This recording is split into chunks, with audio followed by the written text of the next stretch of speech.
밥 안 먹는다고요. 제가 해달라고 한 거 아니고요. 엄마 만족으로요. 밥 못 먹어 죽은 귀신이 붙은 것도 아니고 사 먹을 수 없는 음식도 아닌데 왜 그렇게 목을 매세요? 뭐라고? 곰국이요? 사 먹을게요. 불고기랑 반찬들이요? 그것도 사 먹을게요. 이제 반찬도 하지 마세요. 명절이 지긋지긋해요. 그러면 오지 마. 나도 차라리 그게 낫겠다. 너희 준다고 음식 안 해도 되고. 아빠랑 둘이 있으면 차례 음식도 금방 끝나? 너희 때문에 더 푸짐하게 했었던 거야. 그리고 내가 다 준비해놓고 너희가 와서 하는 게 뭐 얼마나 된다고. 나도 그런 소리 들어가면서까지 너희 볼 생각 없어. 오늘 이야기 속 주인공은 60세 최영애 씨입니다. 그리고 그녀의 아들과 며느리에 관한 이야기이죠. 최 씨는 아들과 며느리를 이해하지 못했습니다. 명절에 2박 3일 있으라고 한 것도 아니었고 여동생을 보고 가라며 처가에 늦게 보내준 것도 아니었습니다. 그런 건 최 씨도 질색이었고 내 며느리한테는 안 그러기로 오래전부터 다짐해 왔었습니다. 그런데 잠깐 와서 밥 한 끼 먹고 싸준 반찬 좀 가지고 가라는 말이 그렇게 싫었던 것인지 지긋지긋하다며 이제 명절에 오지 않겠다는 아들 며느리. 최 씨는 아들네 처가에 많이 양보를 했다고 생각했습니다. 그래서 명절 아침에 제대로 인사할 시간도 없이 서둘러 처가에 가도 한마디도 하지 않았는데 어쩌면 아들이 이런 식으로 나오는 것인지 이해할 수가 없었습니다.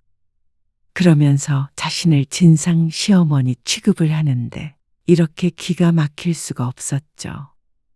그래서 최 씨는 차라리 아들 며느리가 명절에 안 오길 바랐습니다. 괜히 힘들게 음식 더 할 필요도 없고 반찬 싸준다고 부엌에서 종일 고생할 필요도 없으니 말이죠. 그런데 오지 않겠다고 말하는 아들이 괘씸할 수밖에 없었습니다. 누가 할 소리를 하는지 몰랐습니다. 그런 아들 며느리라면 최 씨가 사양이었습니다. 최 씨는 젊었을 적 명절이 제일 싫었습니다. 명절이 다가오면 스트레스에 잠 못 이루기도 했습니다. 맏며느리가 아니었는데도 불구하고 시집에만 가면 중노동을 하다가 와야 했습니다. 어쩔 때는 1박 2일, 주말이라도 껴있으면 2박 3일 동안 있다가 올 때도 있었습니다. 그리고 남편의 여자 형제들도 보고 가야 한다며 점심이 훌쩍 지난 시간까지 있다가 오면 친정에서 머물 수 있는 시간은 몇 시간 되지 않았습니다. 너무 피곤해서 친정에 들르지 않고 집으로 돌아갔던 때도 있었습니다. 그러니 최 씨가 명절을 싫어할 수밖에 없었습니다. 그리고 늘 좋던 남편과도 명절만 되면 부부싸움을 예약이라도 해놨던 것처럼 싸워댔습니다. 여러모로 좋은 기억이 없었습니다. 나는 명절 당일 아침에 밥만 먹고 애들 보낼 거야. 그래서 아들이 결혼했을 때도 남편에게 말했습니다.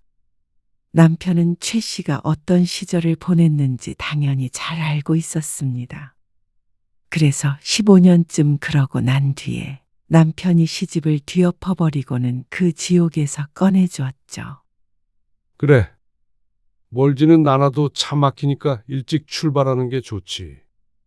사돈네와 아들집 그리고 최 씨의 집은 각각 1시간 정도 떨어져 있었습니다. 그런데 명절이라면 1시간 반에서 2시간도 걸릴 수 있었습니다. 옛날에 어머님은 고모들 보고 가야 한다고 오후 늦게까지 못 가게 하셨잖아. 언제적 얘기를 해. 남편이 헛기침을 했습니다. 최 씨는 자신의 시어머니가 최 씨 정도만 생각했어도 젊은 시절의 명절이 그토록 싫지는 않았을 거라고 생각했습니다. 그런데 아들에게도 똑같이 말했더니 아들은 그게 당연하다는 듯이 반응했습니다. 당연히 아침만 먹고 가야죠. 어깨까지 으쓱거리면서 아침에 바로 안 가면 도대체 언제 가냐고 했습니다. 너도 유진이 보고 가고 싶을 거 아니야? 누나요. 나중에 언제든지 따로 볼 수 있는데요. 뭘? 아들은 누나까지 보고 간다는 건 전혀 생각에도 없었습니다. 최 씨도 열린 마인드라고 생각했지만 역시나 요즘 젊은 사람들은 다르긴 다른 것 같았습니다. 아니, 아들은 거기에 덧붙였습니다. 사실 처가에서도 당일에 돌아오잖아요. 우리 집에서도 안 자고 오는 게 맞긴 맞죠. 뭐? 그럼 왔다가 바로 가? 그게 공평하긴 하죠. 예, 아무리 그래도. 그러면 차례 지낼 때 와야 하는데. 정말 아침만 먹고 가는 거잖아? 그건 좀 서운할 것 같은데?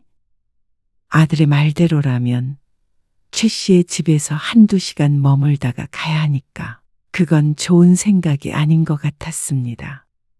아들 며느리와 자주 보는 것도 아닌데 말이죠. 그래도 전날에 와서 같이 시간을 보냈으면 했습니다. 혹시 수빈이가 그렇게 하고 싶대? 최 씨가 아들에게 조심스럽게 물었습니다. 혹시나 며느리가 시집에 오기 싫어하는 것인지 말이죠. 만약 그렇다고 한다면 조금 상처가 될 것 같았습니다. 시집살이 시킨 적이 한 번도 없는데 벌써부터 시집과 거리를 두려고 하나 싶었죠. 아니요. 그런 게 아니라 제 생각에 그렇단 거죠. 수빈이는 당연히 전날에 간대요. 아들의 말에 안심했습니다. 자신이 젊었을 때 느꼈던 그 괴로움을 며느리가 느끼지 않길 바랐습니다. 그러다가 아들 며느리와 연이 끊어지는 부모가 되고 싶지도 않았고 말이죠. 그리고 아들이 결혼한 뒤 첫 명절이 되었습니다. 엄마, 내일 저녁 먹을 때쯤 가도 되죠? 연휴가 시작되기 전날 아들에게서 전화가 왔습니다. 최 씨는 당연히 늦어도 점심쯤에는 올 거라고 생각하고 따로 말하지 않았는데 저녁에 온다길래 당황스러웠습니다. 너무 늦지 않아? 아, 늦어요. 너무 일찍 갈 필요 있어요? 얘는? 차례 지낼 음식도 준비해야 하는데? 차례 음식이요? 아, 그걸 이제야 깨달았는지 아들은 잠시 침묵했습니다. 당연히 최 씨도 눈치가 있는 이상 아들이 무엇 때문에 이러는지 알 것 같았습니다. 음식 많이 안 하는 거 알잖아? 너희가 도와줄 건 많이 없고 그냥 같이 시간 보내고 싶어서 그렇지. 음식 집어먹으면서 얘기도 하고. 옛날 같았으면 온 식구가 다 와서 그 입에 들어갈 음식들 하느라 허리가 휘었는데 내일 올 사람은 아들 며느리밖에 없었습니다. 그러니까 딱히 아들 며느리가 힘들 일도 없었죠. 알겠어요. 그러면 점심 먹고 1시까지 갈게요. 그래, 그래. 최 씨는 들뜬 목소리로 대답하고 전화를 끊었습니다. 그리고 다음 날 아침 일찍부터 음식할 준비를 미리 해놓고 있었습니다. 재료 손질도 해놓고 말이죠. 점심을 간단하게 먹으니 1시였습니다. 그런데 약속 시간이 지나도 아들과 며느리는 오질 않았습니다. 애들이 왜 안 오지? 당신이 전화 좀 해봐요. 오겠지. 급한 거 뭐 있어? 밥도 먹고 온다는데. 전도 붙여야 하는데. 전 지금 붙여버리면 안 돼. 그래도 은근히 할 일 많아요. 알지? 그래도 원래 우리 둘이 했었잖아. 아들네가 결혼하기 전에는 그랬습니다. 딸도 시집에 들렀다가 명절 당일에 오니까 차례 준비는 최 씨 부부의 몫이었습니다. 결혼 전에 아들은 전날 저녁은 되어야 왔으니 말이죠. 하지만 그래도 며느리가 있는데 굳이 부부가 다 할 필요가 있나 싶었습니다. 해야 할 음식이 많지는 않았어도 둘이 하는 것보다는 여럿이 나았습니다. 유성아, 어디쯤이야? 1시까지 온다더니 왜 이렇게 안 와? 벌써 차가 좀 막히네요. 아무리 막혀도 먼 거리도 아닌데 뭐. 금방 갈게요. 그런데 아들은 전화를 끊고 1시 40분이 되어서야 집에 도착했습니다. 안녕하세요. 잘 지내셨어요? 그래? 왜 이렇게 늦었니? 목 빠지는 줄 알았네. 아, 차가 막혀서요. 명절엔 조금 빨리 출발해야지. 네. 다음부터 그렇게 할게요. 아들 며느리는 작은 방에 짐을 풀었습니다. 며느리는 어색한 듯 나와서 부엌을 서성거렸습니다. 그런 며느리에게 최 씨가 앞치마를 건네며 말했습니다. 할 건 많이 없고 내가 손질은 많이 해뒀거든. 전 부치고 그런 거만 하면 될 것 같아? 네. 이리 주세요. 제가 할게요. 그런데 뒤늦게 나온 아들이 물었습니다. 음식 할 거 없다더니. 맞네요. 이 정도가 뭐 많은 거야? 간단히 차례 지낼 음식이랑 우리 저녁밥 먹을 거지? 넷이니까?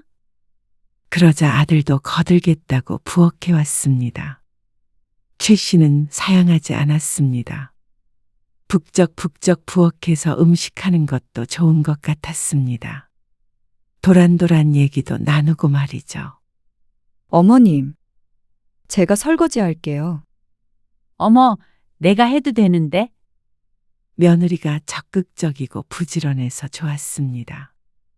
다음 날 차례를 지내고 아들 내외는 10시 반쯤 집에서 출발했습니다.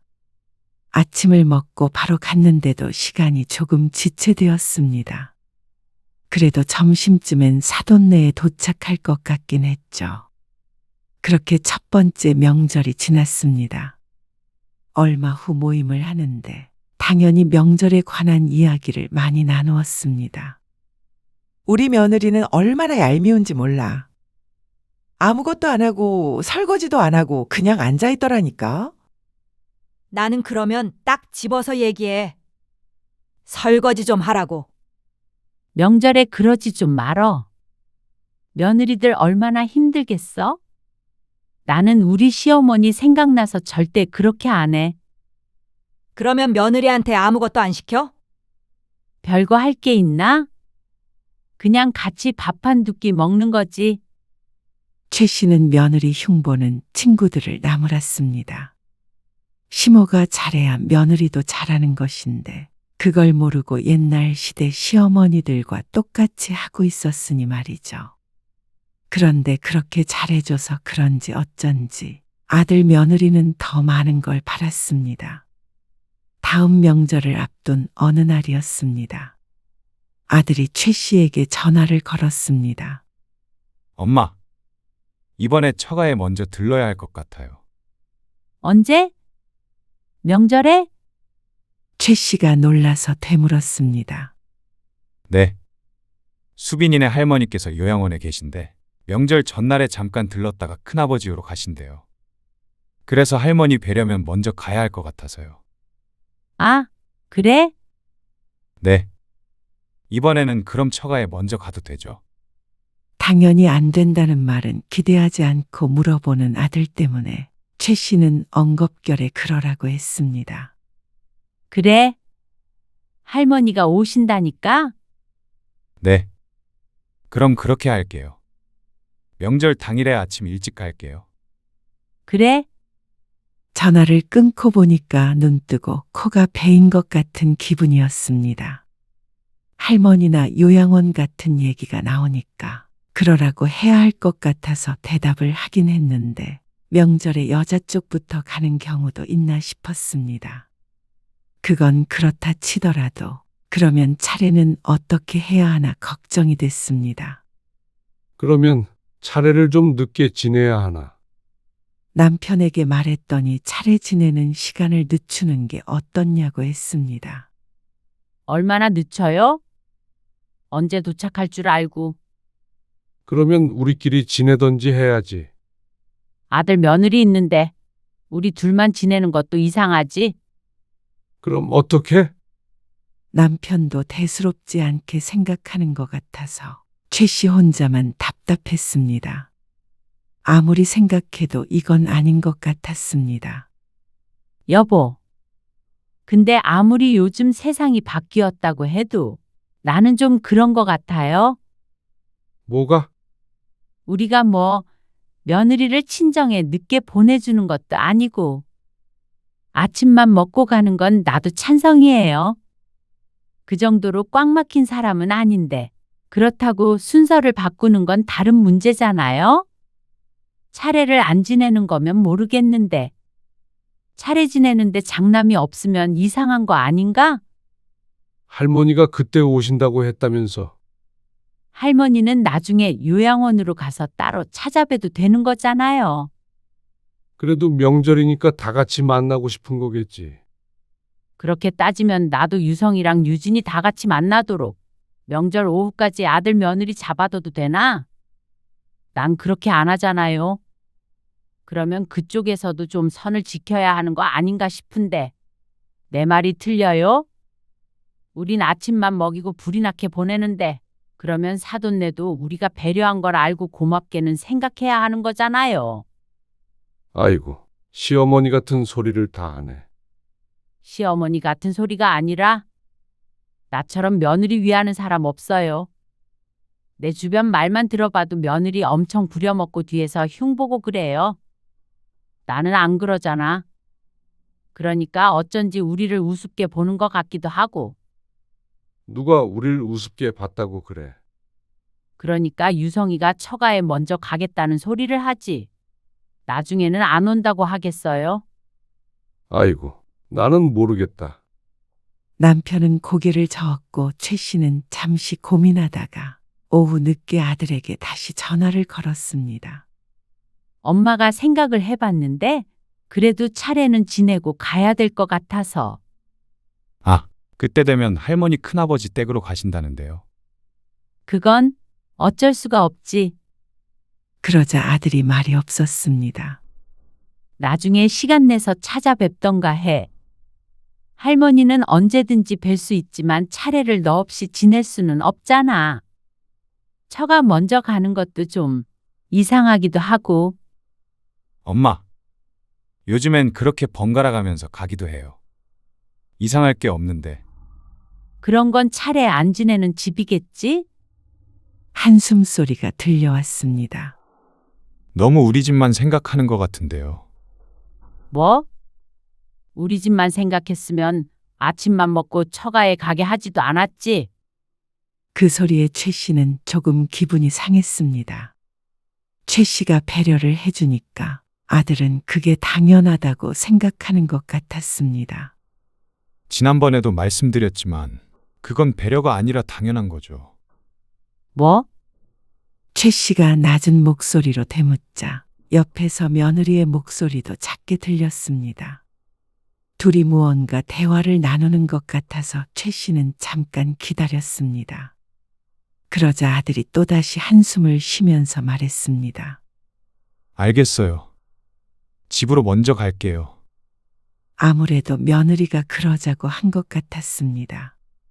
처음부터 그랬으면 이렇게 기분 나쁠 일도 없을 텐데 아들이 자기 처만 생각하느라 부모 마음은 헤아릴 줄을 몰랐습니다.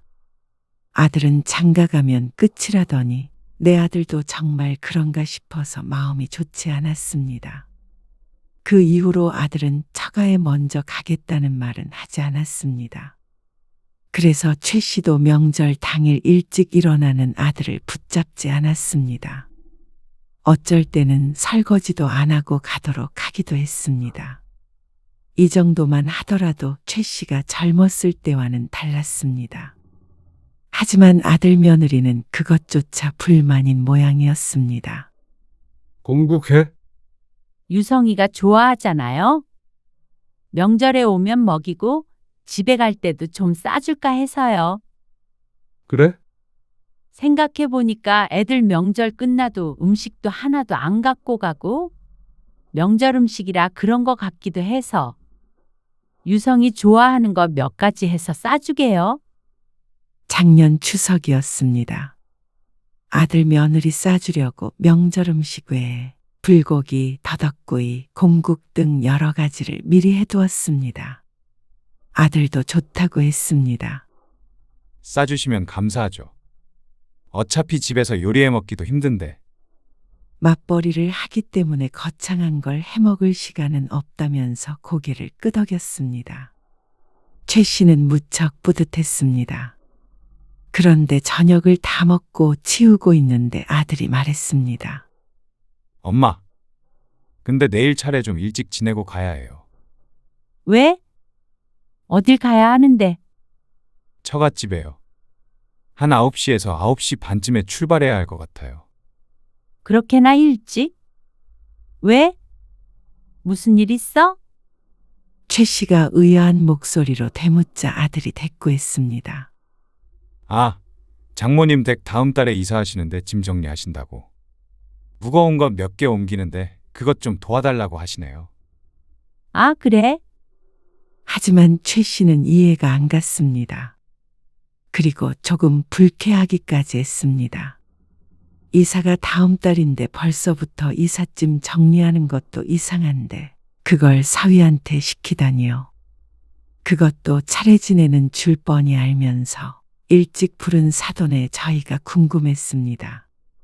안 그래도 아침만 먹고 가는데 더 빨리 가면 어떻게 하겠다는 건지 몰랐습니다. 이삿짐 때문에 차례 시간을 앞당기는 것도 어처구니가 없었습니다. 그래서 처가에서 차례 시간 앞당기래? 아, 그건 아니고요.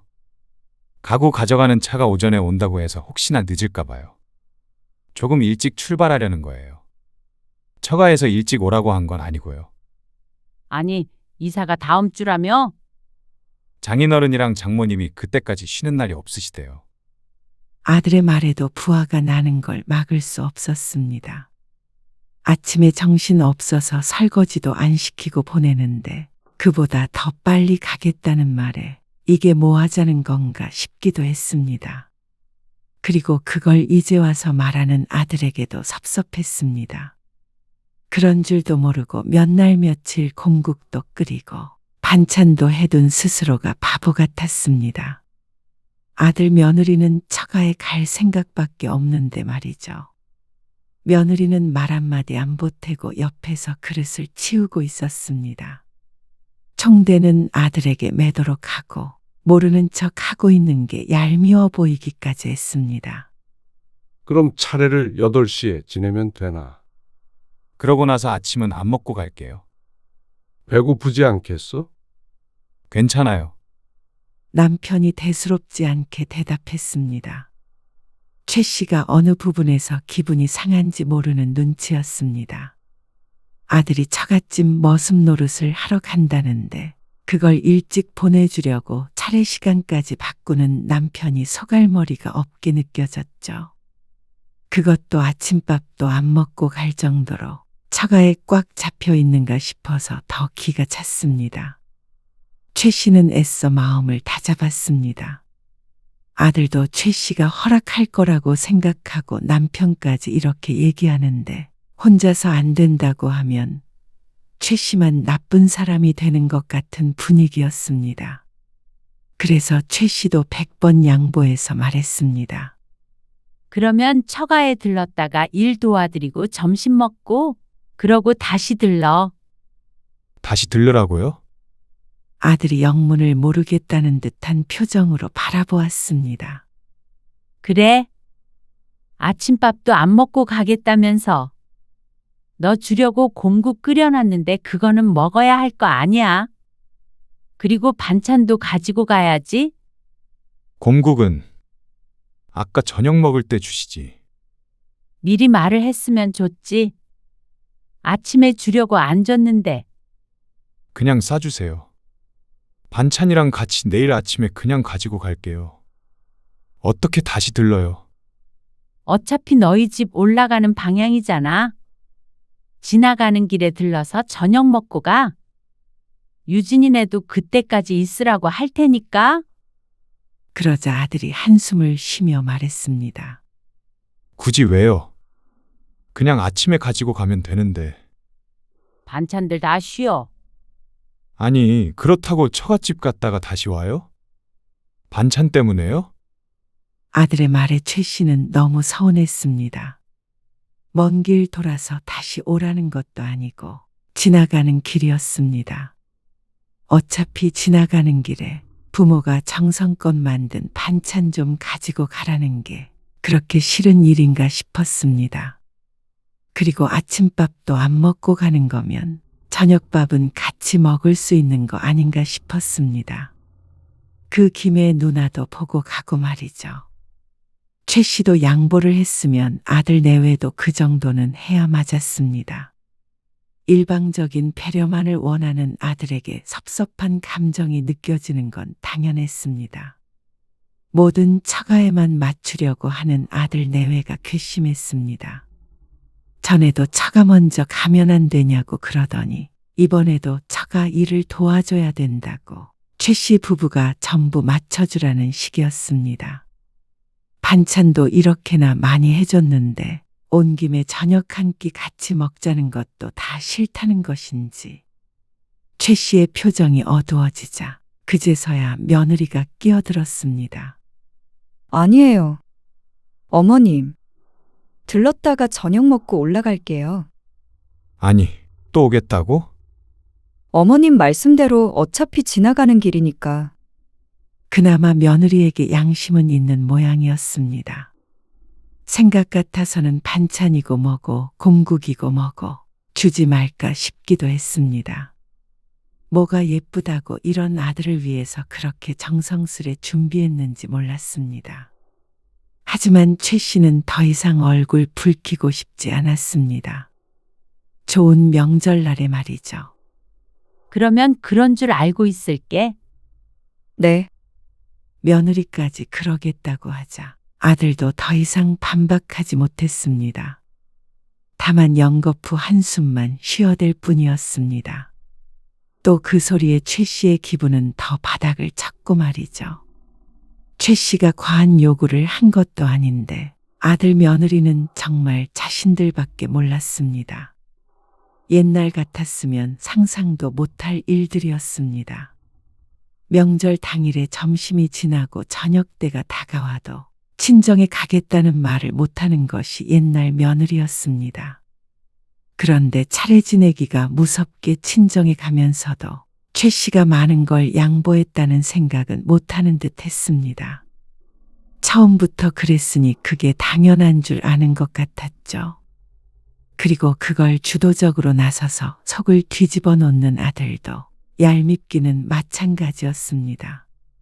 며느리 친정일인데 자기가 대변인도 아니고 최 씨가 며느리 잡는 나쁜 시부모도 아닌데 왜 그러는지 몰랐습니다. 이따 저녁 먹기 전까지는 와야 해.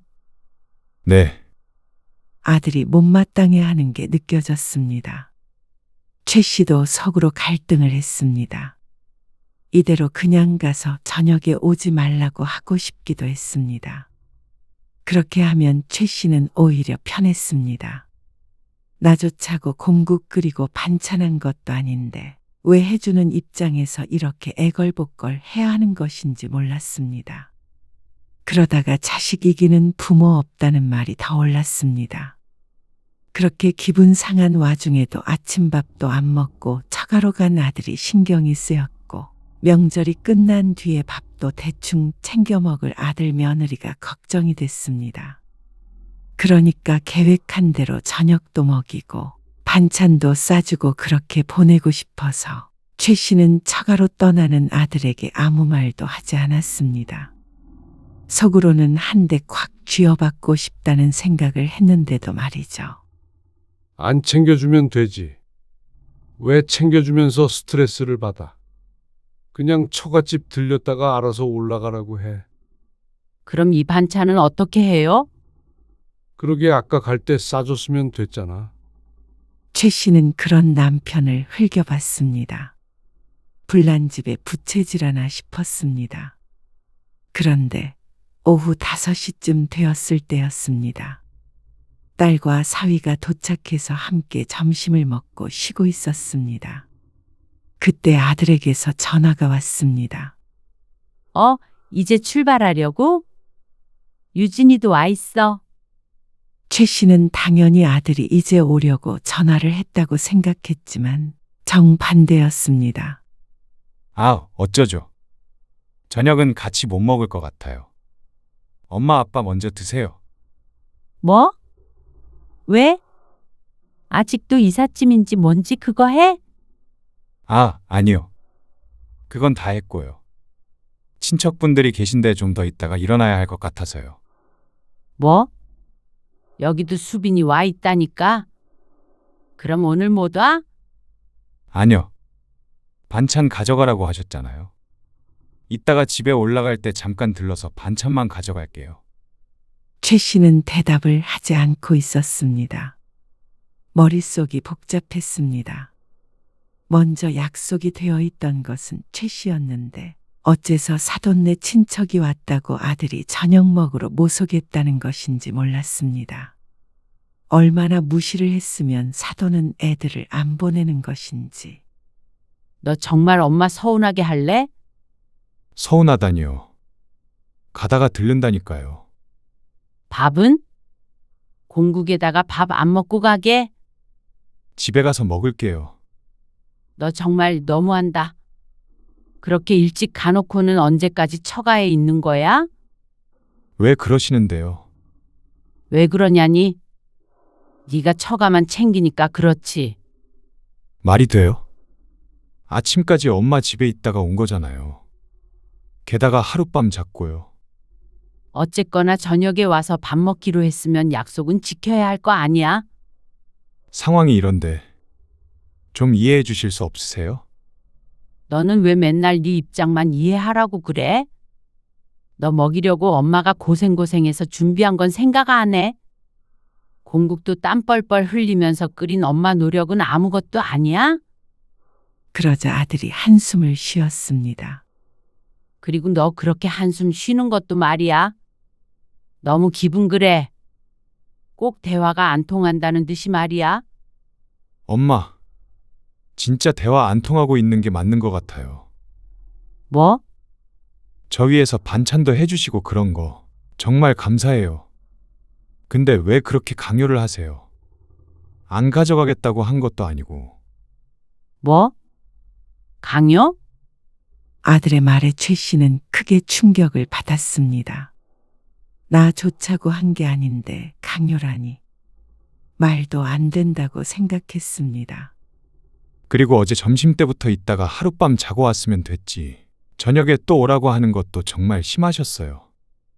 그렇게 절 위한다면서 명절에 아들 피곤할 건 생각 못 하세요? 피곤한 건 네가 처가에서 머슴 노릇해서 그런 거고 여기 와서는 먹고 노는 것밖에 더하니? 그럼 수빈이는요? 또 가면 설거지하고 수빈이네 뒤치다거리까지 해야 해요? 설마 너 그래서 안 온다는 거야? 내가 언제 수빈이 일 시키니? 말로는 안 시킨다고 가만히 있으라고 하지만 명절 음식 준비도 같이 하고 꼭 설거지도 하잖아요. 그건 자기가 하겠다고 그런 거지. 내가 먼저 하라고 한 적은 없어. 그러면 거기서 누가 안 해요? 그리고 엄마 같으면 명절에 시집에 2번씩이나 가고 싶으시겠어요? 왜 엄마는 엄마 생각만 하세요? 며느리 괴로운 거 생각 안 하시고 또 아들 입장도 무시하시잖아요. 청천벽력 같은 말이었습니다. 내가 언제 그랬다는 거야? 처가에 빨리 간다고 해서 보내주고 아침도 못 먹었으니까 따뜻한 밥 한 끼 차려주고 너 좋아하는 음식도 주려고 부른 거지. 누가 너희 괴롭히려고 부르니? 기가 막혀서 말도 잘 안 나왔습니다. 반찬은 가지러 간다니까요. 아들이 조금 누그러진 말투로 말을 했습니다. 그래서 최 씨도 침착하려고 노력했습니다. 일단은 가서 얘기해요. 전화가 그렇게 끊어졌고 주변이 조용했습니다. 딸도 사위도 최 씨의 눈치를 보고 있었고 남편은 한숨만 쉬고 있었죠. 분위기가 엉망진창이었습니다. 아들이 같이 밥은 못 먹는다길래 최 씨는 딸내와 함께 먹을 밥만 차렸습니다. 이것도 꺼내. 딸이 냉장고에서 반찬통을 꺼내면서 물었습니다. 최 씨는 그걸 보고 말이 없었습니다. 아들네 주려고 해놨던 반찬이었습니다. 차라리 꺼내서 다 먹어치워 버릴까 싶었습니다. 그런데 이미 오고 있을 텐데 그랬다가는 싸우자는 것밖에 안 될 것 같아서 참았죠. 그거 유성이네 주려고 해놓은 거야? 괘씸한 아들 며느리가 뭐가 예쁘다고 끝까지 이놈의 반찬을 챙기게 되는지 스스로가 참 처량하다 싶으면서도 최 씨는 곧 도착할 아들을 주려고 냉장고에서 꺼내서 싸놓았습니다.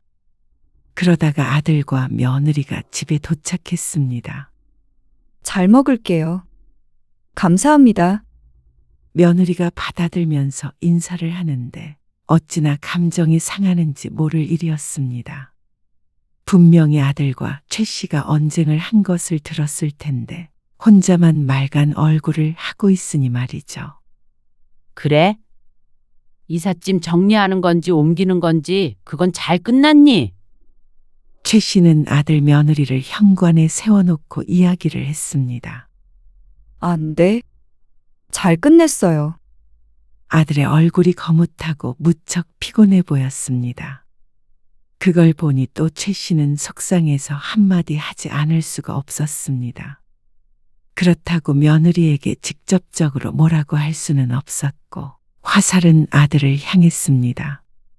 너는 그렇게 피곤한 얼굴을 해가지고는 처가 머슴도 아니고 밥도 못 먹고 일을 하러 가니?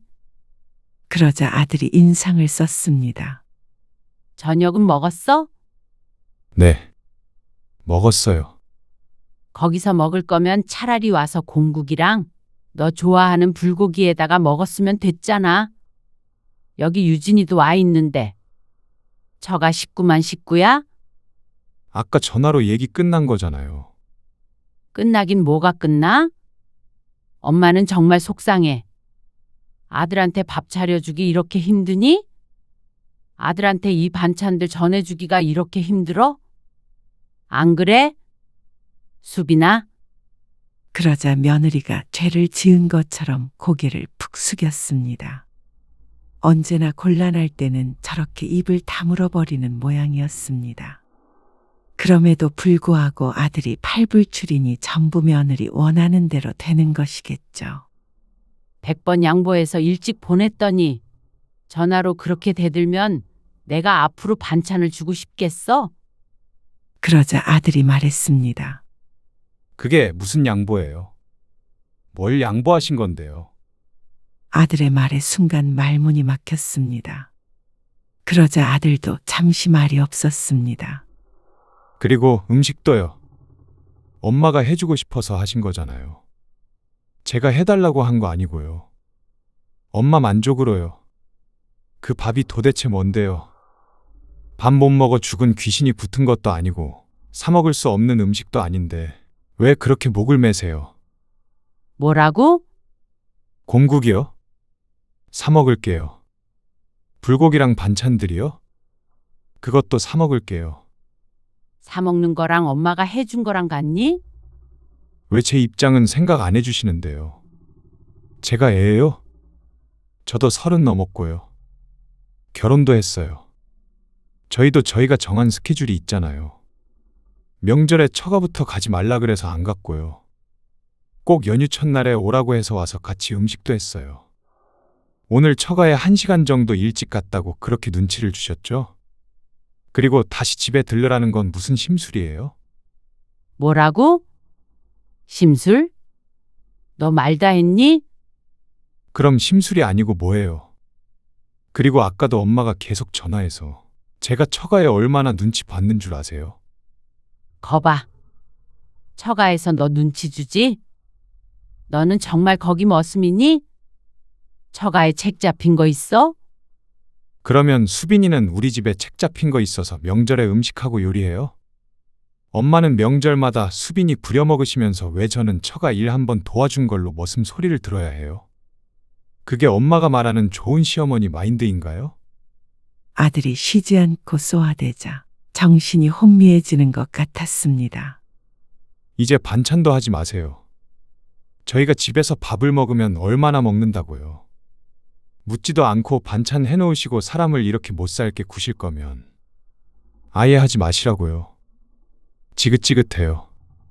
최 씨는 울컥 눈물이 터져나올 것 같았습니다.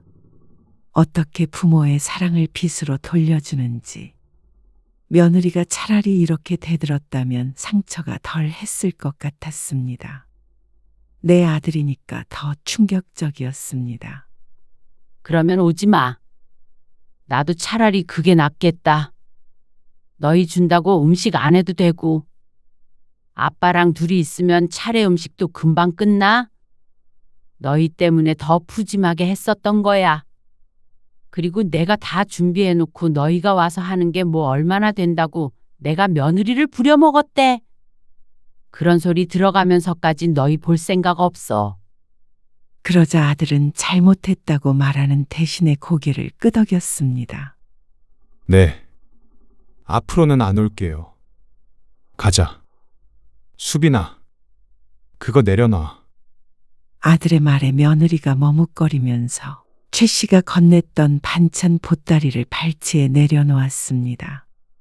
그 모습이 눈에 박히는 듯 했습니다. 아들 내외는 그렇게 자리를 떠났습니다. 집은 쥐죽은 듯 조용했습니다. 사위에게도 못 볼 꼴을 보였다는 생각이 들었습니다. 딸 부부도 곧 가보겠다면서 집을 나섰습니다.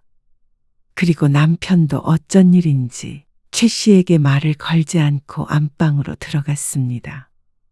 최 씨는 혼자서 다시 보따리를 풀었습니다. 차가운 음식들이 그대로 놓여 있었습니다. 하나하나 냉장고에 넣으면서 울음을 삼켰습니다. 최 씨는 깊은 상처를 받았습니다. 좋은 시어머니가 되려고 그렇게 노력했는데 결국은 아들에게 지긋지긋한 존재가 되어버렸습니다. 그리고 그날 이후로 아들은 완전히 연락을 끊어버렸습니다. 서운하고 화나는 건 최 씨였는데 아들이 왜 연락을 끊은 건지 알 수 없었습니다. 최 씨는 자식을 챙긴 죄밖에 없는데 말이죠. 당신이 애들한테 했던 그대로 우리 어머니가 했다고 생각해봐. 그런데 어느 날 남편이 최 씨를 앉혀놓고 말했습니다. 그게 무슨 말이에요? 당신 고생하는 거 보기 괴로워서 내가 먼저 명절에 집에 가지 말자고 했지. 그래서 어머니 앞에서 대들었잖아. 기억 안 나? 최 씨는 꿀먹은 벙어리가 되었습니다. 그랬습니다. 그랬던 적이 있었습니다. 시집살이를 심하게 해서 명절이라면 지긋지긋했던 이유가 시어머니 때문이었습니다. 그리고 남편이 거기서 해방시켜줬고 몇 년간은 시집에 발걸음도 하지 않았습니다. 그랬기에 나중에 다시 왕래를 하면서도 최 씨는 시집살이를 하지 않게 된 것이었습니다. 내가 볼 땐 유성이 말이 맞아. 당신이 너무했어. 나는 그냥 유성이를 위해서. 당사자가 싫다는데 뭘 유성이를 위해서야. 다 자기 만족으로 했던 거지. 그리고 당신도 늘 그랬잖아. 왜 친정도 못 가게 하냐고. 불공평하다고. 근데 왜 당신이 그대로 하고 있어? 내가? 그래. 유성이도 처가에 먼저 갈 수도 있고, 사정이 있으면 빨리 갈 수도 있고, 처가 일도 돕는 게 당연하잖아. 수빈이는 우리 집에서 설거지 해도 되고, 유성이는 안 돼? 너무 이기적이잖아. 그건 당신도 내 말대로 한번 해봐. 우리 어머니가 당신이고 당신이 수빈이라고 생각하면 답이 딱 나오잖아.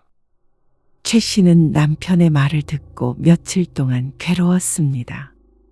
시어머니가 반찬을 해놨다고 명절에 2번 오라고 한다면 사정이 있어도 차례 지내야 하니 꼭 시집 먼저 와야 된다고 하면 남편이 최 씨의 친정일을 도왔다고 머슴이냐고 뭐라고 한다면 그렇게 생각하자 아들의 입장도 이해가 갔습니다. 이해가 가자 더욱 괴로워졌죠. 마음이 무거웠습니다. 그러던 어느 날 저녁 며느리에게서 전화가 왔습니다. 어머님, 저 수빈이에요. 그래, 수빈아. 저번에 일은 죄송했어요. 최 씨는 놀랐습니다. 며느리가 먼저 사과를 하다니. 유성 씨가 너무 심하게 말했어요.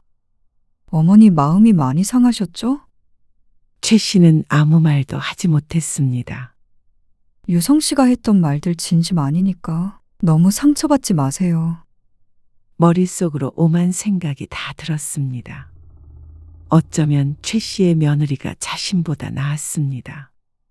남편이 그렇게 시집을 뒤엎은 후로 최 씨는 시어머니에게 한 번도 전화를 하지 않았습니다. 남편이나 자신이 잘못됐다고 생각하지도 않았고 속이 후련했죠. 그런데 며느리는 그렇게 핀잔을 듣고도 먼저 전화를 해서 사과를 하니 확실히 최 씨보다 나은 며느리였습니다. 그럼 쉬세요. 끊으려는 며느리를 최 씨가 붙잡았습니다. 수빈아, 다음 명절부턴 너희 집부터 다녀와. 네? 혹시라도 우리 집에 올 거면 말야. 유성이 그놈이 싫다고 할 수도 있지만 어머님, 차례 음식은 어차피 너 없을 때도 유성이 아빠랑 둘이 했으니까. 그리고 나도 지난번 미안했다. 최 씨의 사과에 며느리가 놀란 듯 숨을 들이삼켰습니다. 그동안 많이 생각했어. 내가 좋은 시어머니라고 착각했는데 사실은 그렇지 않았더라. 너희를 힘들게 했구나. 최 씨는 진심으로 사과했습니다.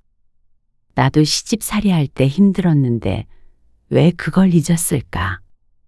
수빈이 네 마음을 헤아리지 못했어. 미안해.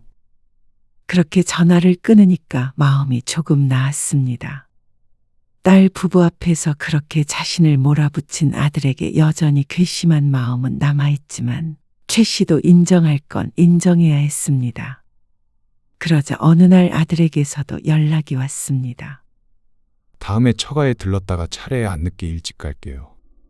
그리고 앞으로는 번갈아 가면서 갈 테니 이해해 주세요. 그래? 그리고 지난번에는 죄송했어요. 말이 너무 심했어요. 그 말에 아들에게 서운했던 마음도 어느 정도 녹는 것 같았습니다. 앞으로는 네 마누라 고생 안 시킬 테니까 걱정 말고 와. 네. 최 씨는 전화를 끊고 한숨을 쉬었습니다. 속상해서 내신 건 아니었고 마음이 편해져서였습니다.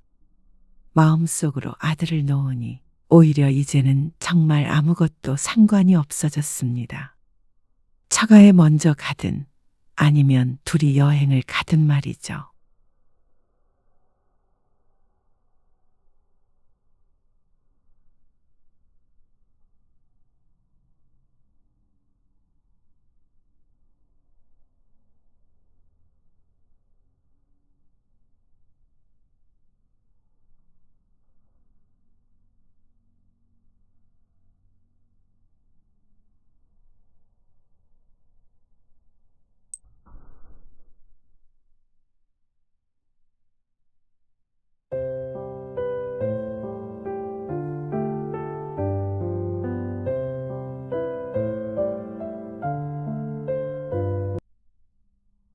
그러니까 이혼하고 혼자 아들을 키우셨다고요? 지금 상황이 저는 너무 이해가 안 되고 불쾌하네요.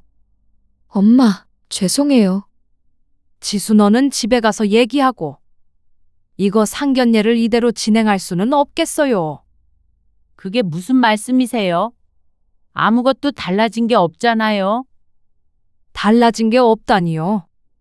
이번 상견례는 없던 걸로 하죠. 저희도 생각을 정리할 시간이 필요해요. 우리 현호가 이혼 가정에서 커서 마음에 걸리시는 건가요? 그것 때문에 파혼을 시키시겠다고요?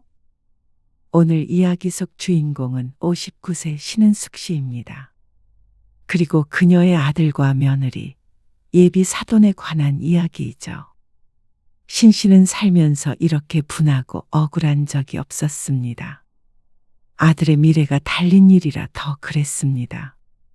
이혼한 것이 자신의 탓도 아니었고 그 뒤로 충분히 힘든 인생을 살았는데 이렇게 평생 발목을 잡을 줄은 몰랐습니다.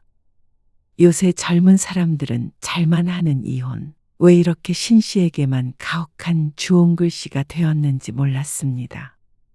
이혼 가정에서 자라게 해서 아들에게 늘 미안했습니다. 그리고 결국 신 씨가 이혼했고 아들도 어려서부터 아빠 없이 컸다는 소리를 들은 순간 사돈될 사람들은 돌변했습니다.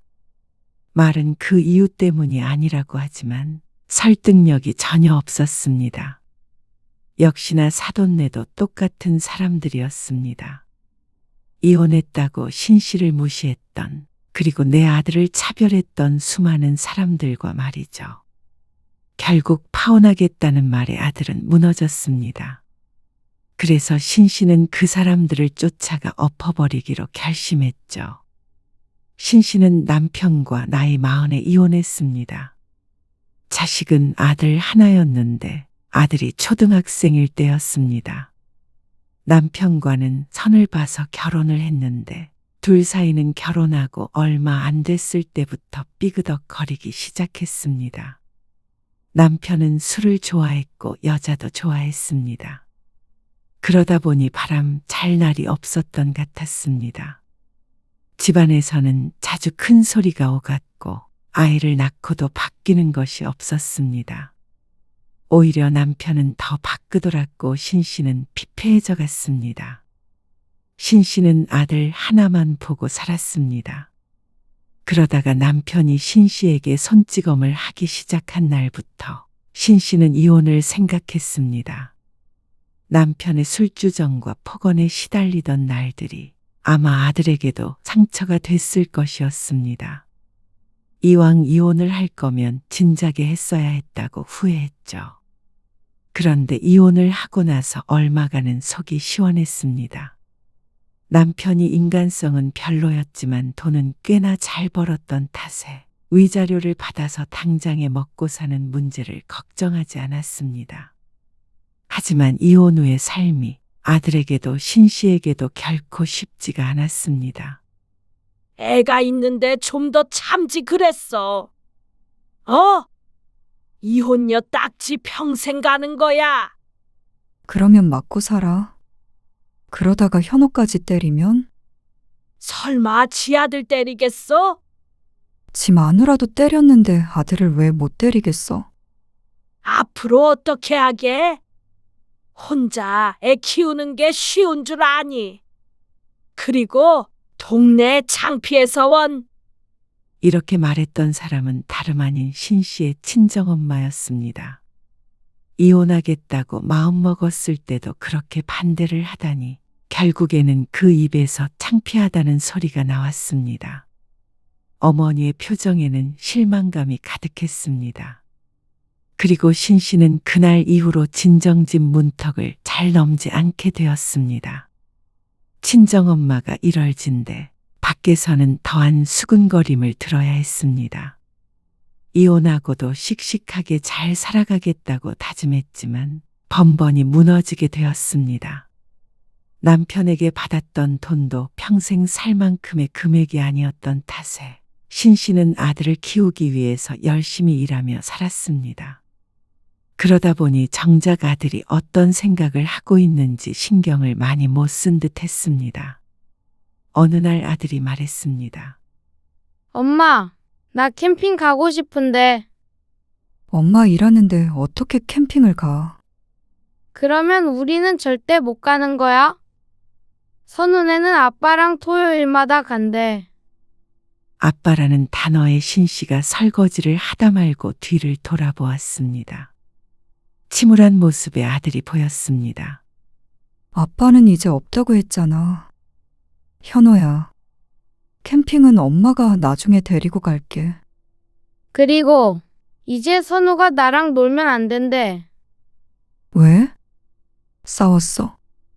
그게 아니고 나는 고아라서 엄마가 놀지 말라고 했대. 신 씨는 손에 들고 있던 접시를 놓쳤습니다. 싱크대 안으로 떨어진 접시에서 요란한 소리가 났습니다. 신 씨가 물을 끄고 아들 옆에 앉았습니다. 현호야, 네가 왜 고아야? 고아는 엄마 아빠 다 없는 사람을 말하는 거야. 너는 엄마 있잖아. 아빠는 없잖아. 친구들이 나는 왜 아빠가 없냐고 바람났냐고 그랬어. 그런 말을 하는 아이들도 있을 만한 나이였습니다. 신 씨는 한숨을 쉬었습니다. 그런 친구들이 나쁜 거야. 엄마랑 아빠랑 이혼한 건 어쩔 수 없는 사정이 있어서 그런 거야. 하지만 아이를 이해시키기엔 역부족이었습니다. 중학교에 올라갔을 때도 비슷한 일이 있었고 아들은 아빠가 없냐는 놀림의 친구와 싸운 적도 있었죠. 그럴 때마다 신 씨는 왠지 죄인이 된 기분이었습니다. 자신의 선택이 잘못됐다고 생각한 적은 없지만 어쩌면 나만을 위한 선택이었나 싶을 때도 있었죠. 그로 인한 피해자는 내 아들이 아닌가 싶었습니다. 그래서 아들이 바르게 자라준 게 정말 고마웠습니다. 성실하고 착한 아이로 자라났고 공부도 곧잘 했습니다. 수능을 잘 봐서 좋은 대학에 진학했을 때 그간의 서름이 씻겨나가는 기분이었습니다. 엄마 덕분이에요. 엄마가 고생하신 거 다 알아요. 대학 합격 통지서를 받던 날 아들이 한 말이었습니다. 신 씨는 그날 밤 혼자 방에서 한참을 울었습니다. 그리고 다시 한번 다짐했습니다. 이혼 가정이라는 꼬리표가 아들의 인생에 걸림돌이 되지 않겠다고 말이죠. 이혼 후 아들도 힘들었겠지만 당연히 신 씨의 인생도 180도 바뀔 수밖에 없었습니다. 이혼녀라고 하면 사람들은 신 씨를 다시 한번 보았습니다. 어쩐지 그때부터 눈빛도 바뀐 것 같았고 말이죠. 쉽게 생각해서 쉽게 다가오는 사람들도 많았습니다. 젊은 나이에 이혼했기 때문에 그런 일이 없을 수 없었지만 진절머리가 날 정도였습니다. 그러니까 자연스럽게 억척스러운 여자로 변하게 된 듯했습니다. 재혼 생각 없어? 가끔 주변에서 묻곤 했습니다. 하지만 그럴 때마다 신 씨는 고개를 가로저었습니다. 그런데 아들을 대학에 보내고 나니까 신 씨도 어느 정도 마음의 여유가 생겼습니다. 그리고 아들이 군대에 다녀오고 대학을 졸업하기 전 신 씨에게도 새로운 인연이 찾아왔습니다. 아들이 30이 넘은 지금 신 씨도 연애를 한 지 꽤나 오랜 시간이 흘렀습니다. 하지만 신 씨는 여전히 함께 살거나 재혼 생각은 없었습니다. 아들이 결혼하기도 전에 자신이 결혼을 2번 하는 건 있을 수 없는 일이라고 생각했으니 말이죠. 그러던 어느 날 저녁이었습니다. 아들이 퇴근해서 들어오더니 조심스럽게 말을 꺼냈습니다. 엄마, 저 사귀는 사람이 있어요. 그래? 알고 있어. 아들이 연애를 하고 있다는 사실은 알고 있었습니다. 그래서 이따금씩 외박을 하더라도 신 씨는 별말을 하지 않았습니다. 30이 넘어서 신 씨와 함께 살고 있지만 다 큰 아들의 사생활에 참견할 마음은 전혀 없었습니다. 근데 결혼 얘기가 나오고 있어서요. 결혼? 아들의 나이가 32이었습니다. 요즘 다들 늦게 결혼하는 추세라고 하니 결혼은 아직 먼 일이라고 생각하고 있었던 신 씨는 조금 놀랐습니다. 그렇지만 기뻤죠. 평생 아들과 둘이었는데 새로운 가족이 생긴다고 생각하면 설레기까지 했습니다. 그날 신 씨는 아들과 그 여자친구에 관한 이야기를 한참 나눴습니다. 그전에는 그냥 여자친구가 초등학교 선생님이라는 소리만 들었을 뿐이었습니다. 지수 부모님도 2분 다 교사셨어요. 아, 그래? 상대방 부모 모두 교사였다는 말에 신 씨는 조금 주눅이 들었습니다. 신 씨보다는 훨씬 번듯하게 살아온 가정일 테니 말이죠. 저도 한 번 뵌 적이 있는데 엄청 점잖으세요. 아들은 존경스럽다는 듯이 말했습니다. 하지만 어쩐지 신 씨의 머릿속은 복잡했습니다. 교사라는 직업이 주는 이미지 때문인 것 같았습니다. 신 씨의 경험에 의하면 대부분의 교사들은 고지식하고 정도를 벗어난 것을 못 견뎠으니 말이죠. 그래? 훌륭한 집안이네. 그리고 두 분 다 기독교세요. 기독교? 그러면 너도 교회 다녀야 하는 거야? 신 씨의 물음에 아들이 웃으며 고개를 가로저었습니다. 아니에요. 지수도 어릴 때 교회 다니다가 이제 안 다닌대요. 저한테도 강요할 생각 없다고 하셨고요. 그건 다행이라면 다행이었지만 기독교라는 말이 신 씨의 마음을 더 무겁게 만들었습니다. 잘은 몰라도 기독교에서는 이혼은 죄가 아닌가 하는 생각이 들었습니다. 여러모로 아들의 결혼에는 마음에 걸리는 부분들이 있었습니다. 아들은 전혀 걱정이 없는 것 같았습니다. 아마 신 씨 같은 생각은 못하고 그저 예쁘고 착한 애인과 결혼을 하고 좋은 장인장모를 만났다고 좋아하는 것 같았죠. 그리고 바로 며칠 뒤 주말이었습니다. 친구 딸의 결혼식에 참석하게 되었습니다. 몇몇 아는 얼굴이 보여 인사를 하고 자리에 앉았습니다. 그런데 눈에 띄는 점이 하나 있었습니다. 상대방 남자 쪽 혼주석 하나가 빈 상태였습니다. 아버지만 보였죠. 어머, 저기에 삼촌이나 누구라도 좀 앉혀놓지. 왜 비워놨대? 주변 사람들이 수군거리는 게 들렸습니다. 앉힐 만한 사람이 없나 보지. 이혼했나? 사별했을 수도 있지. 신 씨는 순간 얼굴이 헬쑥해졌습니다. 어쩐지 미래의 자신을 보는 것 같았습니다. 나쁜 말을 나누는 것은 아니었지만 어쨌거나 혼자 앉아있는 자신을 보고 누구든 이렇게 수군거릴 수 있다는 말이었습니다. 그 뒤부터는 예식이 어떻게 진행이 되는지 눈에 잘 들어오지 않았습니다. 머릿속에는 오로지 아들과 결혼이라는 두 글자만 둥둥 떠다녔죠. 아들이 좋은 사람을 만난 것은 기쁜 일이지만 막상 결혼을 한다고 하니까 상대 집안이 자신들을 어떻게 볼지가 걱정이었습니다. 게다가 교사 출신의 기독교라면 이혼 가정이라는 사실을 듣고도 결혼을 시킬지 의문이었습니다. 요새 이혼이 별거냐? 그게 뭐가 어떻다고 이런 고민을 하냐고 생각하는 사람도 물론 있겠죠. 하지만 그건 신 씨의 인생을 살아보지 못해서 하는 말이었습니다. 이혼이라는 두 글자에 색안경부터 끼고 보는 사람들이 세상엔 많았으니 말이죠. 토요일은 그렇게 지나갔고 다음 날인 일요일에는 또 다른 약속이 있었습니다. 오래 알아온 친구였는데 오랜만에 만나 차 한잔 하기로 했습니다. 그러다가 토요일에 있었던 결혼식 얘기가 나왔습니다. 같이 아는 지인이었는데 친구는 일이 있어서 축의금만 했다고 들었습니다. 근데 남자 쪽은 혼주석에 엄마밖에 안 앉아 있더라고. 어머, 그래? 사별했나? 재혼은 안 했나 보다. 그런가? 근데 재혼보다는 혼자인 게 낫긴 하지.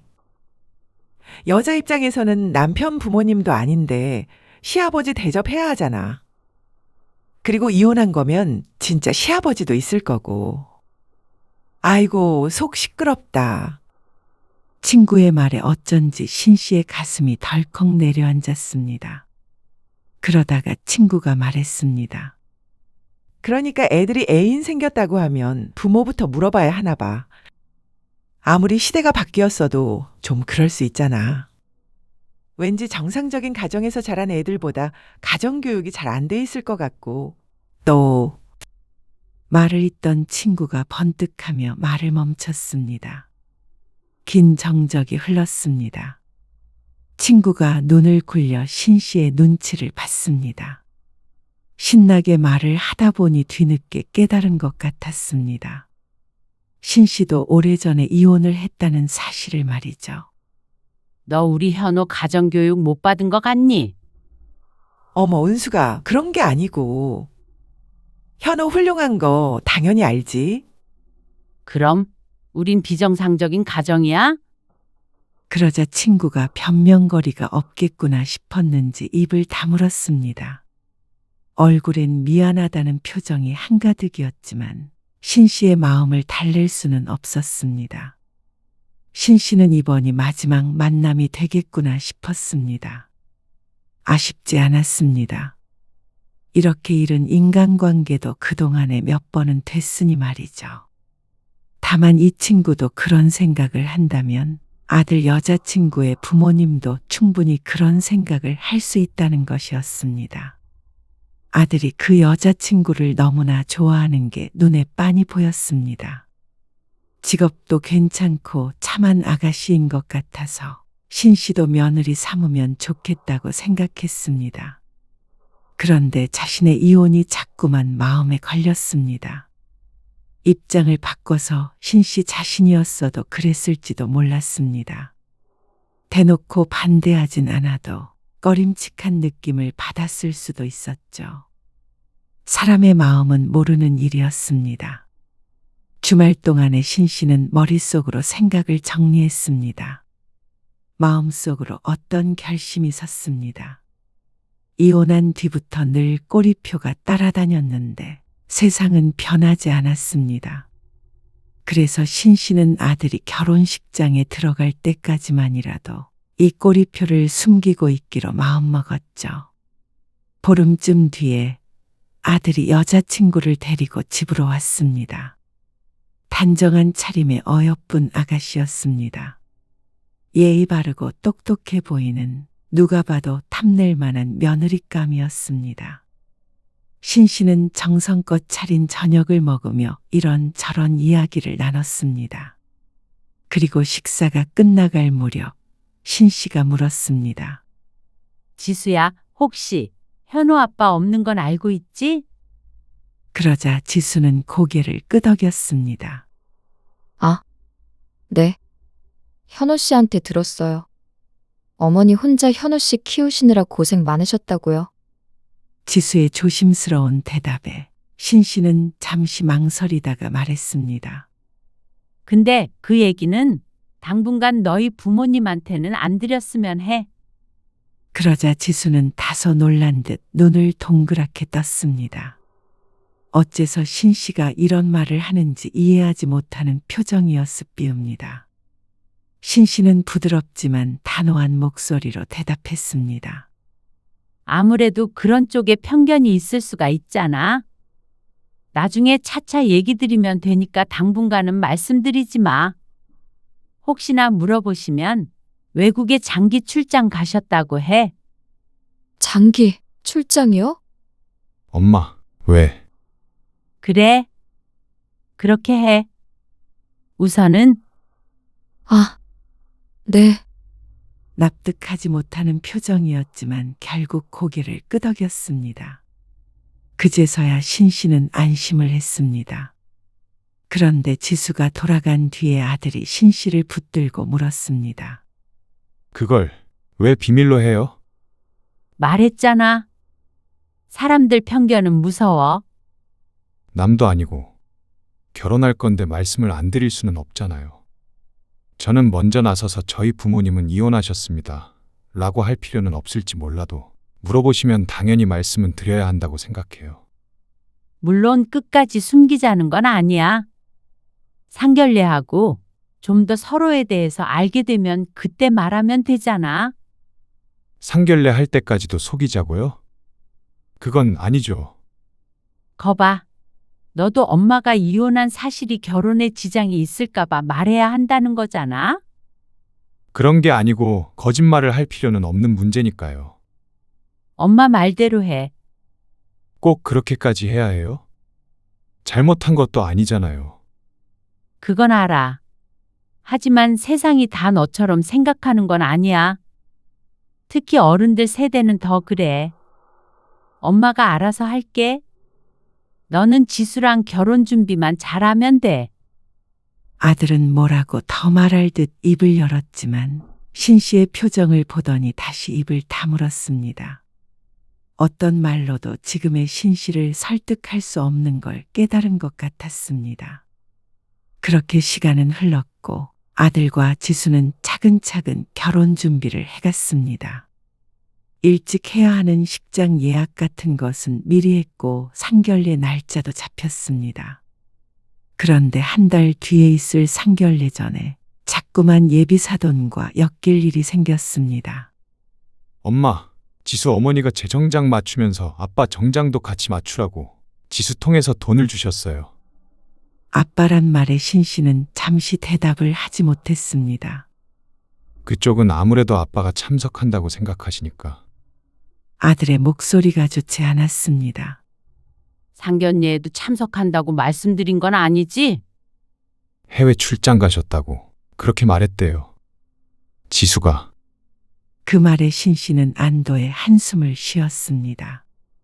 그런데 아들은 신 씨와 다른 심정인 듯 했습니다. 지수한테 계속 거짓말을 시킬 수는 없잖아요. 더 늦기 전에 바로 잡아야 할 것 같아요. 그건 안 돼. 우선 엄마 말대로 하라고 했잖아. 신 씨가 언성을 높였습니다. 아들이 모든 걸 망칠 것 같은 기분이 들었습니다. 하지만 이미 거짓말을 한 이상 이대로 밀고 나가야 했습니다. 그렇지 않으면 상견례조차 하기 전에 상대방이 생각을 달리할 수도 있었으니 말이죠. 그러면 결혼식은요? 그때는 어떻게 하시게요? 아무리 출장 중이라도 아들 결혼식에 안 오는 아버지가 어디 있어요. 그건 병수 아저씨라도 안 칠 테니까 걱정 마. 신 씨의 말에 아들의 얼굴빛이 어두워졌습니다. 왜 이렇게까지 해야 하는지 모르겠다면서 아들은 한숨을 쉬었습니다. 그리고 어느 날 아들이 또 물었습니다. 해외 어디에 계시냐고 하면 그때는 뭐라고 해요? 신 씨는 잠시 고민하다가 대답했습니다. 미국이라고 해. 무슨 일 하시냐고 물어보시면요? 그냥 사업한다고 하면 되잖아. 거짓말은 점점 구체화되고 있었습니다. 거짓말이 거짓말을 낳았고 이미 돌이킬 수 없어졌죠. 나중에 지수랑 저랑 아빠가 계시는 미국에서 1, 2년 유학하다 와도 좋겠다고 그러셨대요. 어느 날 퇴근한 아들이 처진 어깨로 집에 들어왔습니다. 그러더니 아들이 침울하게 말을 했죠. 지수도 괴로워해요. 자기 부모님을 속여야 하니까요. 나중에 엄마가 잘 설명드릴 거야. 너희한테 피해가는 일 없게 할 테니까 걱정하지 말라고 해. 상견례에 아버지 오실 거냐고 물으셨는데 장기 출장 중이라고 말씀드리니까 들어오시는 날짜에 맞추시겠대요. 이번에는 신 씨도 눈빛이 흔들릴 수밖에 없었습니다. 상견례 정도는 조촐하게 있는 사람들끼리 하면 된다고 생각했고 결혼식에만 어떻게 해결을 하려고 했는데 역시나 고지식한 사람들인 듯 했습니다. 그래서 신 씨는 전화기를 들 수밖에 없었습니다. 통화 목록 상단에 있는 이름을 눌러 전화를 걸었습니다. 병수 씨. 신 씨와 7년을 만난 남자였습니다.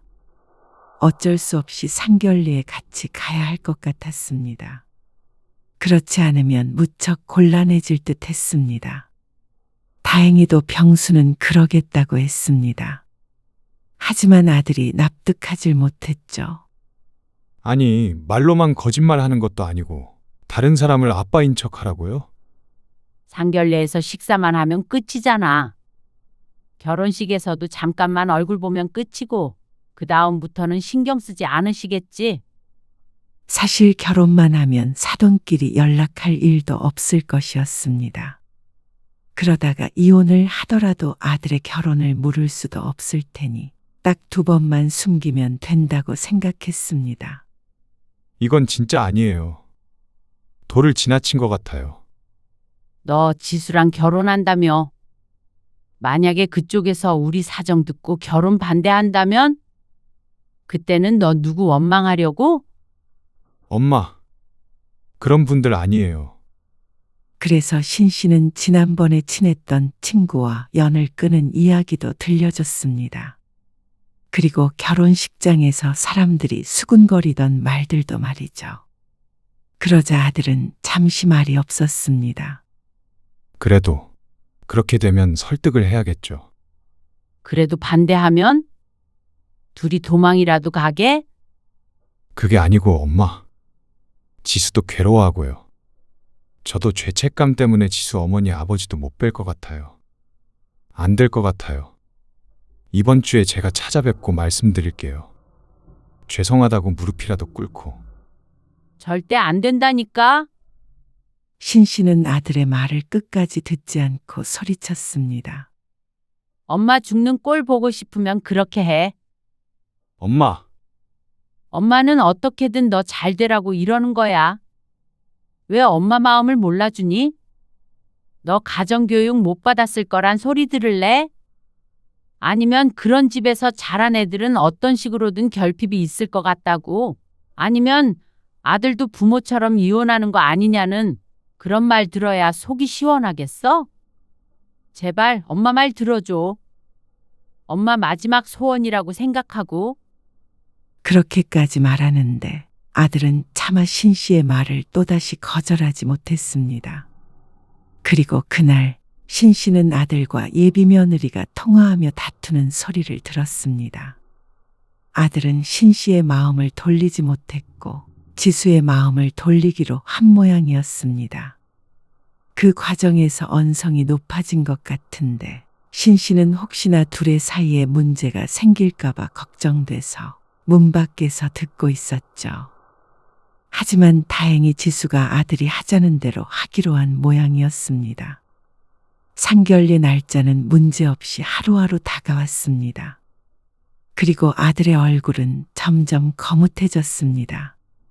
그렇게 상견례 날이 밝았습니다. 신 씨는 아침부터 부지런을 떨었습니다. 미리 준비해뒀던 새 옷을 꺼내고 거울 앞을 왔다 갔다 했습니다. 아들은 외출했는데 시간 맞춰서 신 씨를 데리러 오기로 했습니다. 오후쯤 되었을 때 휴대폰 벨이 울렸습니다. 이거 어쩌지? 올라가고 있는데 차가 고장이 났어. 고치려면 시간이 걸린다고 해서 일단 시외버스 타러 왔는데 약속 시간에 조금 늦을 것 같은데. 상견례에 함께 가기로 한 병수였습니다. 상견례에 늦으면 어떡해? 문제가 생길 줄은 몰랐네.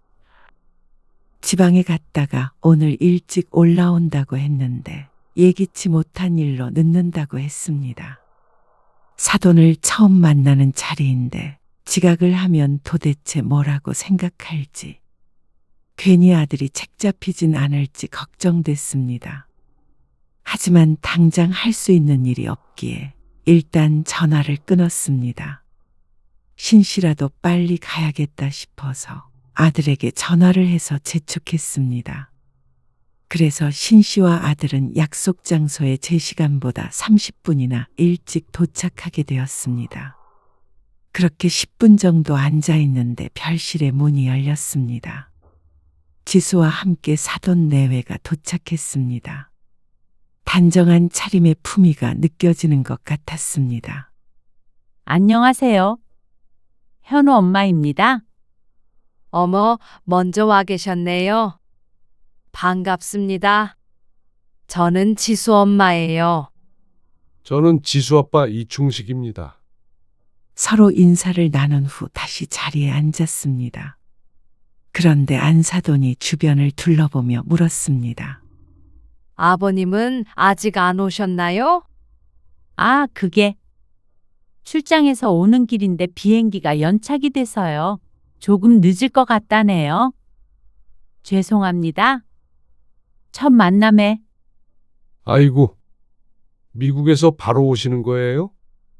날짜를 좀 더 넉넉하게 잡으셔도 됐었는데. 안내. 그러고선 잠시 어색한 정적이 흘렀습니다. 그러다가 아들과 지수가 입을 열고 주도적으로 대화를 나누자 어색한 분위기도 많이 풀리게 되었죠. 저는 지수가 참 예뻐요. 정말 따님 잘 키우셨네요.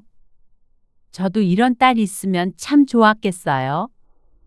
감사합니다. 저희도 현호 같은 훌륭한 사위를 만나서 기쁘네요. 아, 참. 그런데 아버님이 미국 어디에 계신다 그러셨죠? 아, 이번에 아예 들어오시는 건가요? 갑작스러운 질문이 공격처럼 신 씨를 향했습니다. 아, 그게 어디였지? 안사돈이 초롱초롱한 눈빛으로 신 씨를 쳐다보았습니다. LA던가? 그러자 안사돈이 반갑다는 듯이 손뼉을 치며 말했습니다. 어머, LA요? 얼마나 계셨는데요? 아, 한 2년 정도요? 지수 이모네가 거기 살거든요. 네? 안사돈의 말에 신 씨의 가심이 철렁 내려앉았습니다. 서로 알 수도 있겠다. 거기 아닌 그런 커뮤니티가 작지 않을까? 안사돈이 지수를 돌아보며 묻자 지수가 목이 타는지 물만 벌컥벌컥 마시고 대답을 하지 못했습니다. 회사 일로 가신 거예요? 아, 사업차. 그러시구나. 그러면서 안사돈도 여동생을 만나러 미국에 간 적이 있다면서 계속 LA에 관한 이야기를 이어갔습니다. 신 씨는 가시방석에 앉은 듯 엉덩이를 자꾸만 들썩거렸습니다. 이따가 아버님 오시면 자세히 여쭤봐야겠다. 아, 현우 아빠는 일만 해서 잘 모를 거예요. 아, 그렇구나. 진땀이 났습니다. 차라리 다른 곳이라고 할 걸 왜 하필 LA라고 했는지 알고 한 소리는 아니었지만 후회됐습니다. 이따 가병수가 도착했을 때 이것저것 캐물으면 어쩌나 싶어서 걱정됐습니다. 차가 막힌다는 핑계로 차라리 안 오는 게 낫겠다 싶었습니다. 그래서 신 씨는 화장실에 다녀오는 척을 하면서 병수에게 전화를 걸었습니다. 그런데 받질 않았습니다. 그래서 메시지를 여러 개 보내놓았습니다. 휴대폰을 늘 확인하니까 부재 중 전화가 있으면 메시지라도 보겠거니 싶었죠. 알아서 둘러댈 테니까 식당 안으로 들어오지 말라고 신신당부를 했습니다. 그러고서 다시 별실로 돌아가서 앉았죠. 아버님이 많이 늦으시나 봐요. 음식 식는데. 아, 어쩌죠? 비행기도 연착돼서 너무 늦나 봐요. 오늘 참석을 못할 것 같다고 그러네요. 이거 죄송해서 어떡해요? 현우 아빠도 일정을 앞당기려고 노력 많이 했는데. 멀리 계신데 무리하게 날짜를 잡았나 봐요. 미리 알았으면 다음 주로 했을 텐데 다음에 한번 같이 봬요. 그렇게 할게요. 그런데 그렇게 대화를 나눈 지 10분도 안 돼서 병수가 도착했습니다. 별실 안에 있는 모두가 놀랐습니다. 신 씨가 가장 놀랐고 말이죠. 아, 이거 늦었습니다. 저는 현우 아빠 되는 사람입니다. 아, 안녕하세요. 못 오신다고 들어서. 네? 아니요. 아빠가 상견례에 안 오면 되겠습니까? 남자가 신 씨 옆에 앉아서 생글생글 웃었습니다. 사돈 내외는 어리둥절해 보였습니다. 아, 차가 많이 막힌다고 그러더니 왔네요. 어? 아, 갑자기 안 막혀가지고. 너무 잘 됐네요. 안 그래도 꼭 뵙고 싶었어요. 분위기는 다시 화기애애해졌습니다. 물론 신 씨와 아들 며느리를 제외하고서 말이죠. 그런데 일이 이렇게 될 줄은 몰랐습니다. 미국에서 바로 오셨으면 너무 피곤하시겠어요. 아, 비행기에서 푹 잤습니다. 사실 지수 이모가 미국에 살거든요. 아, 그래요? 어디에 계시죠? 저는 시카고 아시죠? 시카고예요. 네? 시카고요? 순간 찬물을 뿌린 듯 정적이 흘렀습니다. LA라고 들었는데. 그러자 신 씨가 병수와 눈이 마주쳤습니다. 아, 예. LA에도 있었고 여기저기 돌아다니고 있어서요. 서둘러 해명하려고 하는데 상대방이 고개를 갸웃거리는 게 보였습니다. 자꾸만 뭔가가 어긋나는 듯한 느낌을 받은 모양이었습니다. 그런데 바깥사돈이 자꾸만 남자에게 개인적인 질문을 했습니다. 딴에는 친해지고 싶어서 그런 것 같았는데 대화를 나누면 나눌수록 미천이 드러나는 것 같았습니다. 병수가 신 씨와 오래 만나긴 했지만 아들에 대해서 속속들이 알 수는 없었으니 말이죠. 그리고 결혼하면 신혼집은 어떻게 할 건지, 혼수나 예단 같은 것은 어떻게 할 건지 병수를 향해 물었습니다. 그러면 병수는 그때마다 신 씨의 눈치를 보며 허둥지둥했습니다. 누가 봐도 허술하고 수상했습니다. 신 씨가 무마하느라 애를 많이 썼죠. 그런데 어느샌가부터 아들과 지수는 말이 없었습니다. 아버님은 그러면 이제 계속 한국에 계시는 건가요? 아, 그게요. 엄마, 어? 현우 씨 아버님은 여기 안 계세요. 그게 무슨 말이야? 지수 말이 맞습니다. 저희 어머니는 제가 어렸을 때 이혼하셨어요.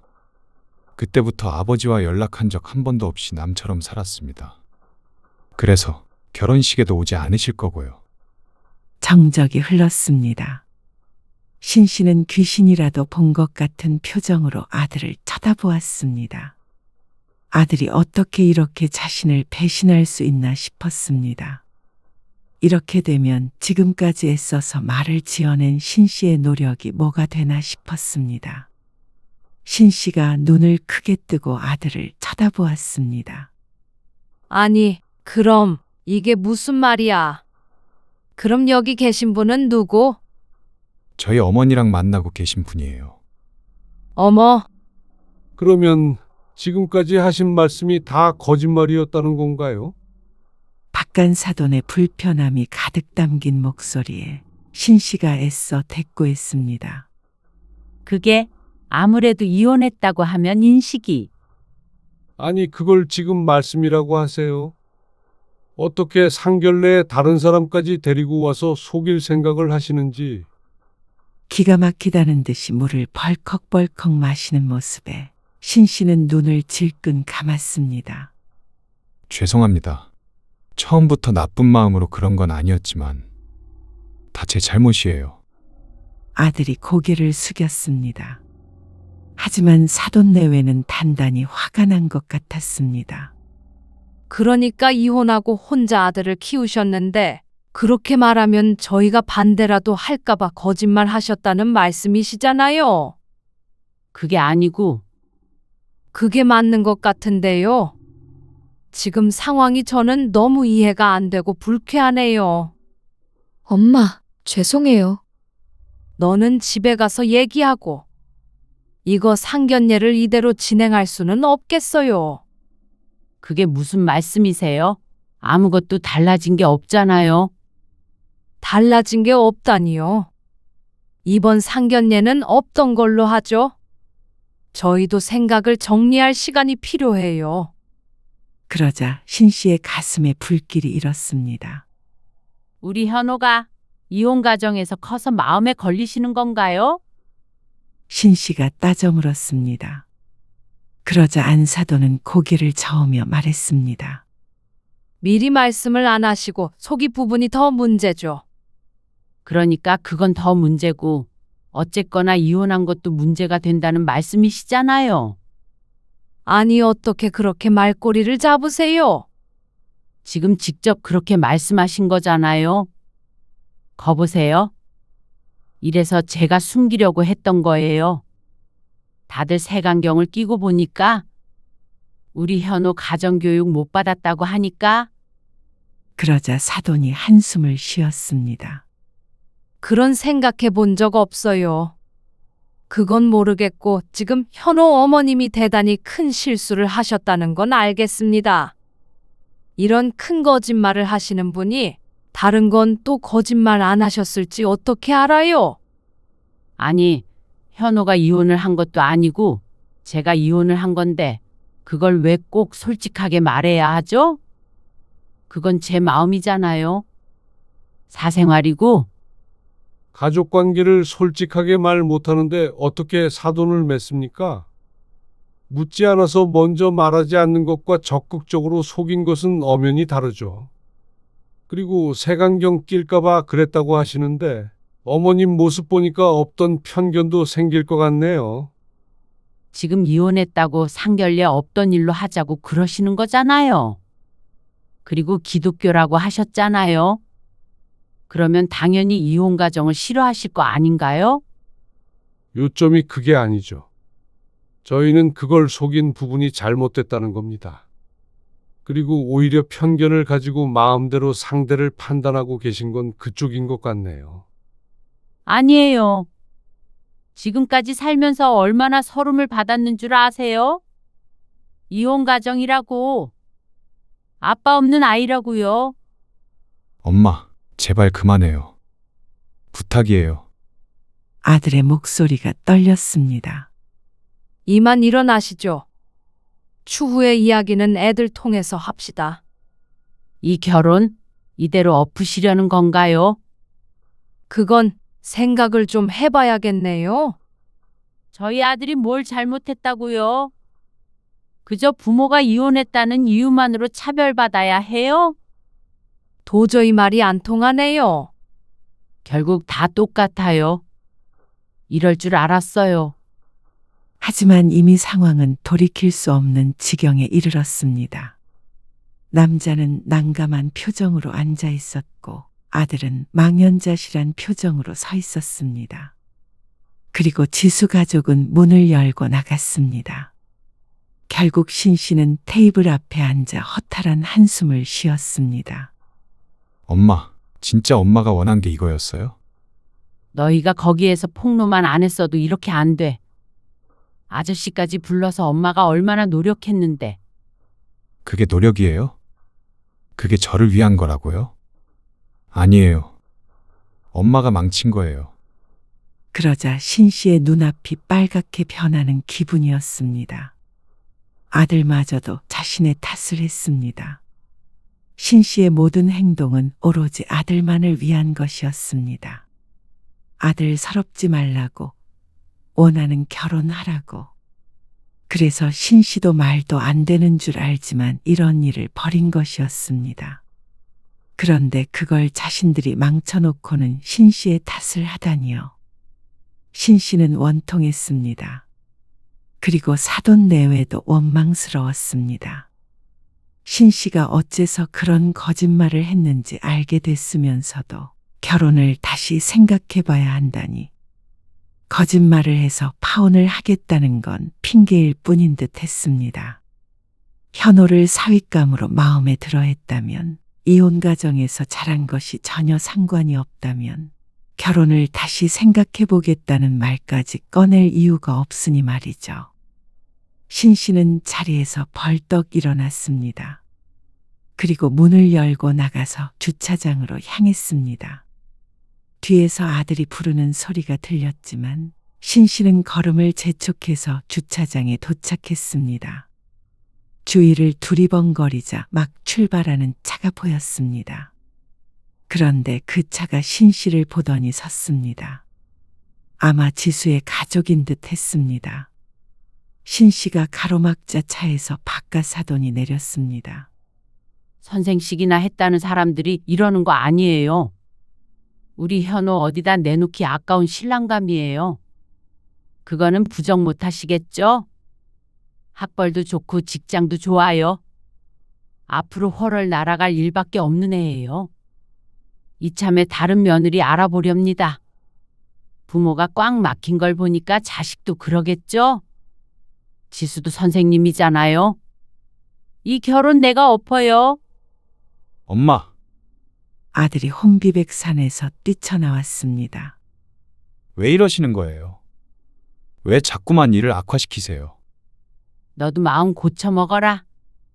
이런 집이랑 얽히는 거 아니야? 너도 너의 가치를 알아봐주는 사람을 만나야지. 엄마, 도대체 왜 그러는데요? 이혼했다고 아무도 뭐라고 안 했어요. 엄마 혼자 자격지심에 그런 거잖아요. 뭐? 내가 결혼을 하든 안 하든 이제 엄마는 이 일에서 빠지세요.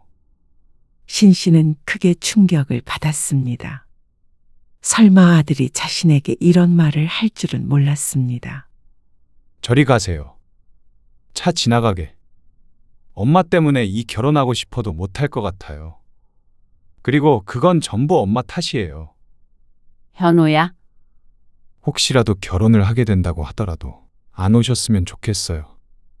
신 씨는 아들 손에 의해 길목에서 비켜서게 되었습니다. 그러자 바깥사돈이 그런 신 씨를 응시하더니 다시 차에 올라탔습니다. 그리고 차가 그대로 지나갔습니다. 신 씨는 처량하게 집으로 돌아왔고 아들은 그날 이후로 집에 들어오지 않았습니다. 그리고 며칠 뒤에 신 씨가 집을 비운 사이에 짐을 가지고 나갔습니다. 아들에게 아무리 전화를 해도 받지 않았습니다. 신 씨는 아무리 생각해도 억울했습니다. 자신이 뭘 잘못했는지 몰랐습니다. 누구에게도 해를 끼치지 않는 선의의 거짓말이었는데 왜 모두가 자신을 비난하는지 알 수 없었습니다. 그리고 열흘쯤 뒤에 아들에게서 전화가 왔습니다. 너 어디니? 그냥 혼자 지내고 있어요. 지수랑은? 어떻게 하기로 했어? 일단 서로 생각할 시간을 갖기로 했어요. 결혼을 반대한다고 했지만 막상 아들의 입으로 들으니 가슴이 내려앉았습니다. 그것 봐. 결국 이렇게 된다니까? 그냥 처음부터 솔직했으면 됐잖아요. 또 그 얘기니? 저는 한 번도 엄마가 이혼했다는 사실을 부끄러워한 적이 없어요. 오히려 엄마가 저 혼자 키우신 게 자랑스러웠어요. 근데 처음으로 엄마가 부끄럽고 밉네요. 현호야, 그렇게 전화가 끊어졌습니다.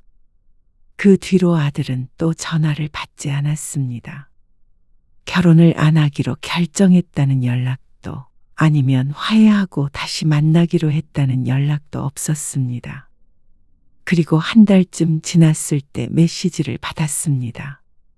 결국엔 헤어지기로 했다는 말이었습니다. 상대 부모님은 알아서 하라고 했지만 지수가 결혼을 망설였다고 했습니다.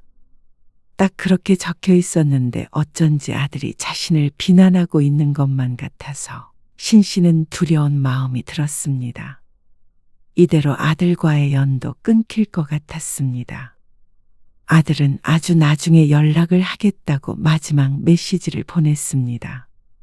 신 씨는 모든 걸 잃은 기분이었습니다. 아들의 마음이 언제 풀릴지 몰랐습니다. 그렇게 하염없이 기다려야 하는가 싶으니 끔찍한 기분이었습니다. 하지만 이미 엎질러진 물이었고 신 씨가 아무리 노력해도 주워 담을 수 없었습니다.